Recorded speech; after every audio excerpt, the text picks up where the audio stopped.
The disconcerting half of it resulted in massive sweating of the armpits. The thrilling half of it produced a heartbeat he could actually feel, for some reason, in the pads of his thumbs. But since from the first he'd believed it essential to see Rodney Aronson as just another bloke at the source, he attributed both the sweating of armpits and the pulsing of thumbs to the fact that he'd switched from his one summer suit to his one winter suit rather too early in the season. He made a mental note to change back to the summer suit in the morning, and he only hoped his mother hadn't taken it out to be cleaned once she saw he'd made the switch.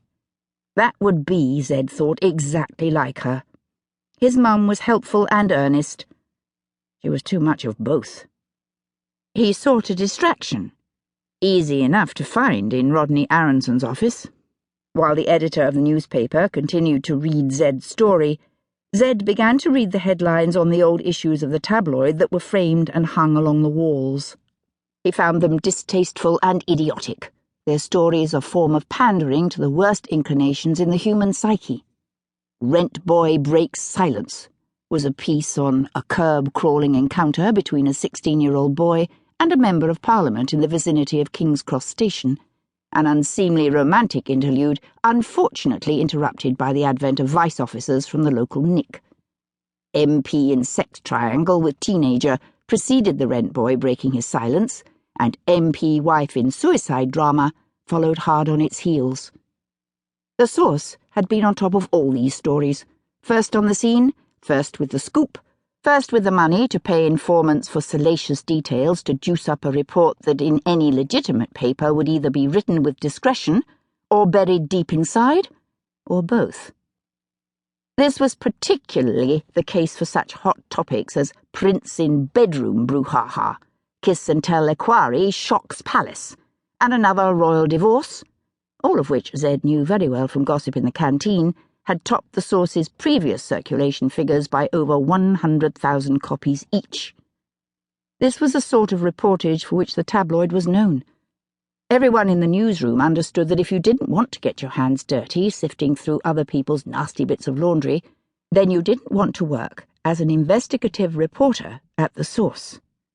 Which was admittedly the case for Zedekiah Benjamin. He definitely didn't want to work as an investigative reporter at the source. He saw himself as a columnist for the Financial Times kind of bloke, someone with a career providing enough respectability and name recognition to support his real passion, which was writing fine poetry. But jobs as respectable columnists were as scarce as knickers under kilts, and one had to do something to put food on the table, since writing excellent verse wasn't about to do it.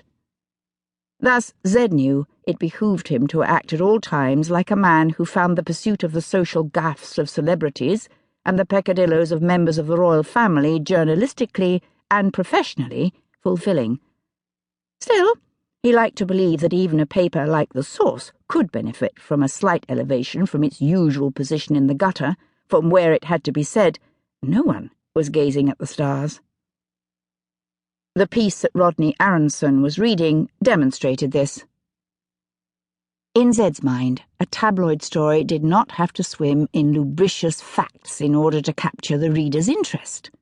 Stories could be uplifting and redemptive like this one and still sell newspapers.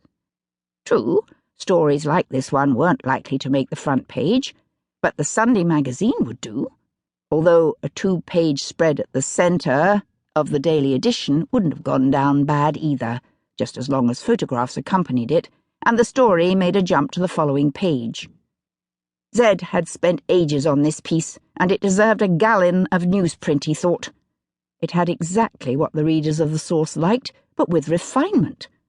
Sins of the fathers and their sons were featured, ruined relationships were explored, alcohol and drug usage was involved, and redemption was achieved. Here was a feature about a wastrel caught in the deadly embrace of methamphetamine addiction, who at the 11th hour of his life, more or less, managed to turn himself around and live anew, birthing himself through an unexpected devotion to society's lowest of the low. Here was a story with villains and heroes, with worthy adversaries, and enduring love. Here were exotic locations, family values.